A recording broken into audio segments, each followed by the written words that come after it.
ಈ ಸ್ಫಟಿಕ ಸ್ಟೋನ್ ಯಾರಿಗಾದರೂ ಬೇಕು ಅಂತ ಹೇಳಿದ್ರೆ ಸ್ಕ್ರೀನ್ ಮೇಲೆ ನಂಬರ್ ಇದೆ, ಆರ್ಡರ್ ಮಾಡ್ಕೊಳ್ಳಿ. ಇದನ್ನು ಮನೆಗೆ, ಅಂಗಡಿಗಳಿಗೆ, ಶಾಪಿಗೆ ಕಟ್ಟೋದ್ರಿಂದ ನಿಮಗೆ ಮನಿ attraction, customer attraction, negative energy observe ಆಗುತ್ತೆ. ಮತ್ತು ಕೆಟ್ಟ ದೃಷ್ಟಿ, ಯಾರೇ ಏನೇ ಏಳಿಗೆ ಆಗಬಾರ್ದು ಅಂತ ಏನಾದರೂ ಮಾಡಿಸಿದ್ರು ಕೂಡ ಅದನ್ನು ಅಬ್ಸರ್ವ್ ಮಾಡಿಕೊಂಡು ಬೇಗ ರಿಸಲ್ಟ್ ಅನ್ನೋದು ಸಿಗುತ್ತೆ. ಇದನ್ನು ನಿಮ್ಮ ವಿಧಾನದಲ್ಲೇ ನೀವು ಪೂಜೆ ಮಾಡ್ಕೋಬಹುದು. ಪ್ರೊಸೀಜರ್ ಮಾತ್ರ 7 ಡೇಸ್ ಸೀಕ್ರೆಟ್ ಪ್ರೊಸೀಜರ್ ಮಾತ್ರ ನಾನು ಹೇಳ್ಕೊಡ್ತೀನಿ. ಅದನ್ನು ಬಿಟ್ಟು ನಿಮ್ಮ ಧರ್ಮದಲ್ಲಿ ಯಾವುದೇ ರೀತಿ ಪೂಜೆ ಆಗಲಿ, ನಮಾಜ್ ಆಗಲಿ ಯಾವ ರೀತಿ ಮಾಡ್ಕೋತೀರಾ ಅದೇ ರೀತಿ ಮಾಡ್ಕೋಬಹುದು. ಎಲ್ಲರಿಗೂ ಇವತ್ತು ಬಂದು ವಿಡಿಯೋ ಹಾಕಿಲ್ಲ ಬೆಳಗ್ಗೆಯಿಂದ, ಯಾಕೆ ಅಂದರೆ ಸ್ವಲ್ಪ ಕೋಲ್ಡ್ ಆಗೋಗಿದೆ, ಹಾಗಾಗಿ ವಿಡಿಯೋ ಮಾಡೋಕ್ಕಾಗಿಲ್ಲ. ತುಂಬ ಜನ ಮೆಸೇಜ್ ಕೂಡ ಮಾಡ್ತಾ ಇದ್ದೀರಾ, ಯಾಕೆ ಇವತ್ತು ವಿಡಿಯೋ ಬಂದಿಲ್ಲ, ನಿಮ್ಮ ವಿಡಿಯೋ ಬಂದಿಲ್ಲ ಅಂತ. Thank you so much. ನಮ್ಮ ಮನೆಗಳಲ್ಲಿ ಯಾವ ರೀತಿ ನಮ್ಮನ್ನು ಕೇರ್ ಮಾಡ್ತಾರೆ ಅದೇ ರೀತಿ ನೀವು ನಮ್ಮನ್ನು ಕೇರ್ ಮಾಡಿದಾಗ ತುಂಬ ಖುಷಿಯಾಗುತ್ತೆ. ರಿಪ್ಲೈನೂ ಕೂಡ ಮಾಡಿದ್ದೀನಿ, ಕೆಲವ್ರಿಗೆ ರಿಪ್ಲೈನೂ ಕೂಡ ಮಾಡಿಲ್ಲ. ಇದೇ ಕಾರಣಕ್ಕೆ ಸ್ವಲ್ಪ ಜ್ವರನೂ ಇತ್ತು, ಕೋಲ್ಡ್ ಕೂಡ ಇತ್ತು, ಹಾಗಾಗಿ ಇವತ್ತು ನಾನು ವಿಡಿಯೋ ಮಾಡಿಲ್ಲ. ವಾಯ್ಸ್ ಕೂಡ ಚೇಂಜ್ ಆಗಿತ್ತು, ಹಾಗಾಗಿ ವಿಡಿಯೋ ಮಾಡೋದಕ್ಕಾಗಲ್ಲ ವಾಯ್ಸ್ ಚೇಂಜ್ ಆದರೂ ಕೂಡ ಅಂತ, ಹಾಗಾಗಿ ವಿಡಿಯೋ ಮಾಡಿಲ್ಲ. ಇಷ್ಟು ಪಾರ್ಸಲ್ಗಳಿತ್ತು, ಅದನ್ನು ಅದ್ರ ಕೆಲಸ ಮುಗಿಸ್ಬಿಡೋದ ಅಂತ ಮುಗಿಸ್ತಾ ಇದ್ದೀನಿ. ಇದು ಬಂದು ಒಂದು ಸತಿ ಲಾಸ್ಟ್ ಪಾರ್ಸಲೆಲ್ಲ ಆಗೋಗಿದೆ, ಚೆಕ್ ಮಾಡಿಕೊಂಡ್ರೆ ಸೇಫ್ಟಿ ಅಲ್ವಾ. ಅಂದರೆ ಕೆಲವರು ಒಂದು ನಂಬರ್ಗಳು 9 ನಂಬರ್ ಕೂಡ ಕೊಟ್ಟಿರ್ತೀರ, ಫೋನ್ ನಂಬರ್ ಆಗಿರಲಿ, ಪಿನ್ ಕೋಡ್ ನಂಬರ್ ಆಗಿರಲಿ ಕರೆಕ್ಟಾಗಿದೆಯಾ ಏನು ಅಂತ ಲಾಸ್ಟ್ ಟೈಮ್ ಚೆಕ್ ಮಾಡಿ ಕಳಿಸೋದ್ರಿಂದ ಈಸಿ ಆಗುತ್ತೆ. ಹಾಗಾಗಿ ನನಗೆ ಟೈಮ್ ಇದ್ದಾಗ ಈ ಥರ ಎಲ್ಲ ಆದಮೇಲೆ ಒನ್ ಟೈಮ್ ಚೆಕ್ ಮಾಡ್ಕೋತೀನಿ. ಚೆಕ್ ಮಾಡಿಬಿಟ್ಟು ಮತ್ತು ನಾವು ಪೋಸ್ಟ್ ಕೊರಿಯರಿಂದ ಕಳಿಸೋದಲ್ವ, ಹಾಗಾಗಿ ಅದು ಲೇಬಲ್ ಕೊಟ್ಟಿರ್ತಾರೆ, ಅದನ್ನು ಕೂಡ ಇಲ್ಲೇ ಹಾಕಿ ಕಳಿಸಿರ್ತೀನಿ. ಸ್ವಲ್ಪ ಈಸಿ ಆಗುತ್ತೆ ಕೆಲಸ ಅಂತ. ಇವತ್ತು ಬೆಳಗ್ಗೆಯಿಂದ ಏನೂ ಕೂಡ ನಾನು ಕೆಲಸ ಮಾಡಿಲ್ಲ, ಒಂದಿಷ್ಟು ಕೆಲಸ ಹಾಗೆ ಪೆಂಡಿಂಗ್ ಇತ್ತು.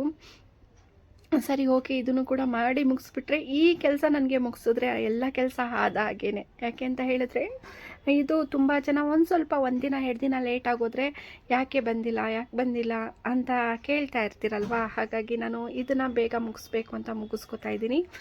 ಮತ್ತು ಇದು ತುಂಬ ಈಸಿ ಅಲ್ಲ ಕೆಲಸ, ಸರಿನಾ. ಅದು ಸ್ಫಟಿಕ ಬಂದು ಬಂದು ಒಂದು 5 kg 10 kg ಆ ಥರ ಇರುತ್ತೆ.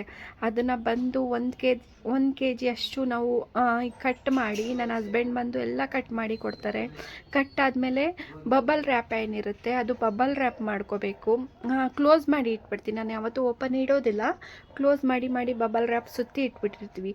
ಮತ್ತು ನಾನು ಪಾರ್ಸಲ್ ಮಾಡಬೇಕಾದ್ರೆ ಅದನ್ನು ಮತ್ತೆ ಇನ್ನೊಂದು ಇದರಲ್ಲಿ ಬಬಲ್ ರ್ಯಾಪ್ ಮಾಡಿ ಅದನ್ನು ಸೇಫ್ಟಿ ಆಗಿ ಹೊಡಿಬಾರ್ದು, ಎಲ್ಲೂ ಆಗಬಾರ್ದು ಅಂತ ನಾನು ಕಳಿಸಿರ್ತೀನಿ. ಮತ್ತು ಎಕ್ಸ್ಟ್ರಾ ನಾನು ಪೌಡರ್ ಏನು ಕೊಟ್ಟಿರ್ತೀನಿ ಅದನ್ನು ಕೂಡ ಎಕ್ಸ್ಟ್ರಾ ಪ್ಯಾಕ್ ಮಾಡಬೇಕು.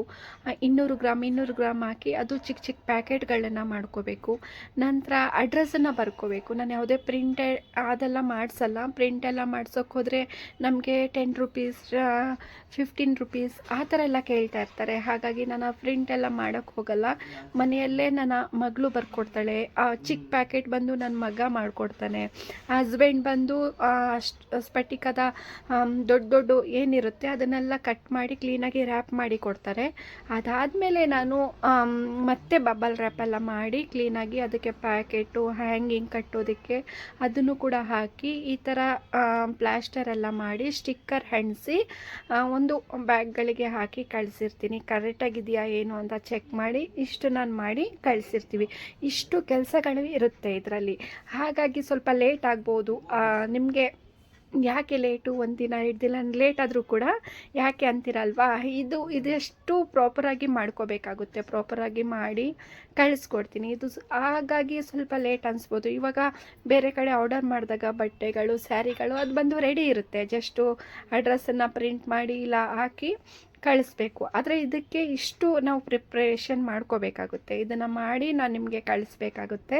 ಹಾಗಾಗಿ ಯಾವಾಗಾದರೂ ಸ್ವಲ್ಪ ಜನಕ್ಕೆ ಲೇಟ್ ಆದರೆ ಯಾರು ಬೇಜಾರು ಮಾಡ್ಕೋಬೇಡಿ, ಖಂಡಿತ ಬರುತ್ತೆ. 1 ದಿನ 2 ದಿನ ಲೇಟ್ ಆದರೂ ಕೂಡ ಯಾರು ಅಂದ್ಕೋಬೇಡಿ, ಇಷ್ಟೆಲ್ಲ ಪ್ರಿಪ್ರೇಷನ್ ಮಾಡಬೇಕಲ್ವಾ. ಹಾಗಾಗಿ ನಾನು ಪ್ರಿಪ್ರೇಷನ್ ಮಾಡಿ ಅಡ್ರೆಸ್ ಎಲ್ಲ ಕರೆಕ್ಟಾಗಿದೆಯಾ ಏನು ಅಂತ ಚೆಕ್ ಮಾಡಿ ಇದನ್ನು ಕಳಿಸ್ಕೊಡ್ತೀನಿ.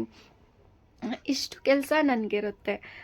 ಇದಾದಮೇಲೆ ಇನ್ನು ಬಂದು ನನ್ನ ಹಸ್ಬೆಂಡ್ ಏನಿದ್ದಾರೆ ಅವರು ಇದನ್ನು ಹೋಗಿ ಕೊರಿಯರ್ ಮಾಡಿ ಬರ್ತಾರೆ. ಇವಾಗ ನೈಟ್ ಆಗಿದೆ, ಇದೆಲ್ಲ ಚೆಕ್ ಮಾಡಿ 1 ಟೈಮ್ ನಾನು ಚೆಕ್ ಮಾಡಿ ಬ್ಯಾಗಲ್ಲಿ ತೆಗೆದಿಟ್ಬಿಟ್ರೆ ಅವ್ರು ಬಂದು ಬೆಳಗ್ಗೆನೇ ಕೊರಿಯರ್ ಮಾಡಿಬಿಡ್ತಾರೆ. ಇಷ್ಟು ಅವ್ರ ಕೆಲಸ ಆಗಿರುತ್ತೆ. ನನ್ನ ಮಕ್ಕಳು ಕೂಡ ಸಹಾಯ ಮಾಡ್ತಾರೆ, ಖುಷಿಯಾಗುತ್ತೆ.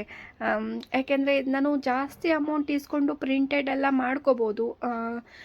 ನನಗೆ ಯಾಕೆ ಅಂತ ಆಗಲ್ಲ ಅಂತ ಹೇಳಿದ್ರೆ, ಸ್ವಲ್ಪ ಜನ ಬಡವರು, ತುಂಬ ಜನ ಬಡವರು ಕೂಡ ಇರ್ತಾರೆ. ಅವ್ರ ಹತ್ರ ನಾನು ಜಾಸ್ತಿ ಅಮೌಂಟ್, ಎಕ್ಸ್ಟ್ರಾ ಅಮೌಂಟ್ ಕೇಳೋದಕ್ಕೂ ಕೂಡ ಬೇಜಾರಾಗುತ್ತೆ. ಹಾಗಾಗಿ ಪರವಾಗಿಲ್ಲ, ನನ್ನದೇ ಕೆಲಸ ಜಾಸ್ತಿ ಆದರೂ ಪರವಾಗಿಲ್ಲ, ಒಂದಿನ ಲೇಟ್ ಆದರೂ ಪರವಾಗಿಲ್ಲ, ನಾನೇ ನನ್ನ ಕೈಲಾದಷ್ಟು ಎಷ್ಟೆಲ್ಲ ಹೆಲ್ಪ್ ಮಾಡ್ಬೋದು ಅಷ್ಟೆಲ್ಲ ಹೆಲ್ಪ್ ಮಾಡೋದ ಅಂದ್ಕೊಂಡು ಇದನ್ನು ಮಾಡ್ತಾ ಇರ್ತೀನಿ. ಮತ್ತು ಇವತ್ತು ಸಂಜೆ ಬಂದು ಶಾಪಿಗೂ ಕೂಡ ಹೋಗೋದ ಕಡಿಮೆ ಆಗಿಲ್ಲ ಅಂದ್ಕೊಂಡಿದ್ದೀನಿ. ಸಂಜೆ ಶಾಪಿಗೂ ಕೂಡ ಹೋಗಿ ಬಂದು ಖಂಡಿತ ನಾಳೆಯಿಂದ ನಿಮಗೆ ವಿಡಿಯೋನ ಮಾಡಿ ಹಾಕಿರ್ತೀನಿ. ಇದಕ್ಕೆ ಯಾರಿಗೆಲ್ಲ ವಿಡಿಯೋ ಇಷ್ಟ ಆದರೆ ಪ್ಲೀಸ್ ಒಂದು ಲೈಕ್ ಕೊಡಿ. ನಿಮಗೆ ಅನಿಸಿಕೆ ಏನಿದೆ ಅದನ್ನು ಕಮೆಂಟಲ್ಲಿ ಹೇಳಿ. ಮತ್ತು ತುಂಬ ಜನ 786 ಅಂತ ತುಂಬ ಜನ ಕಮೆಂಟನ್ನು ಹಾಕಿದ್ದೀರಾ. ನನಗೂ ಕೂಡ 786 ಅಂತ ನಾನು ಫಸ್ಟೆಲ್ಲ ನಾನು ಏನು ಮ್ಯಾನಿಫೆಸ್ಟ್ ಮಾಡ್ತಾಯಿದ್ದೆ ಅದರಿಂದ ತುಂಬ ಹೆಲ್ಪ್ ಆಗಿದೆ, ತುಂಬ ಒಳ್ಳೆಯದಾಗಿದೆ ಕೂಡ. ಅದನ್ನು ಮ್ಯಾನಿಫೆಸ್ಟ್ ಬರ್ದಾಗ್ಲಿಂದನೂ ಕೂಡ ನನ್ನ ಲೈಫೇ ಚೇಂಜ್ ಆಗಿದೆ ಅಂತಲೇ ಹೇಳ್ಬೋದು. ಆ ಥರ ವೀಡಿಯೋಸ್ನೂ ಕೂಡ ನಾನು ಹಾಕಿದ್ದೀನಿ. ಮತ್ತು ಬೆಳಿಗ್ಗೆ ಎದ್ದು ಮಾಡುವಂಥ ವಿಡಿಯೋನೂ ಕೂಡ ನಿಮಗೆ ಬೇಕು ಅಂತ ಹೇಳಿದ್ರೆ ಕಮೆಂಟಲ್ಲಿ ನನಗೆ ಮೆಸೇಜ್ ಕಮೆಂಟ್ ಮಾಡಿ. ನನಗೆ ಖಂಡಿತ ಆ ವಿಡಿಯೋನೂ ಕೂಡ ನಿಮ್ಮ ಜೊತೆ ಹಂಚ್ಕೋತೀನಿ, ನಿಮಗೂ ಕೂಡ ಮೋಟಿವೇಟ್ ಆಗಲಿ ಅಂತ ಅಷ್ಟೇ. ಬೇಗ ಎದ್ದೇಳೋಕ್ಕಾಗಲ್ಲ ಅನ್ನೋರಿಗೆ ಒಂದು ಕಮೆಂಟ್ ಹಾಕಿ, ಖಂಡಿತ ಆ ವಿಡಿಯೋ ನಿಮಗೆ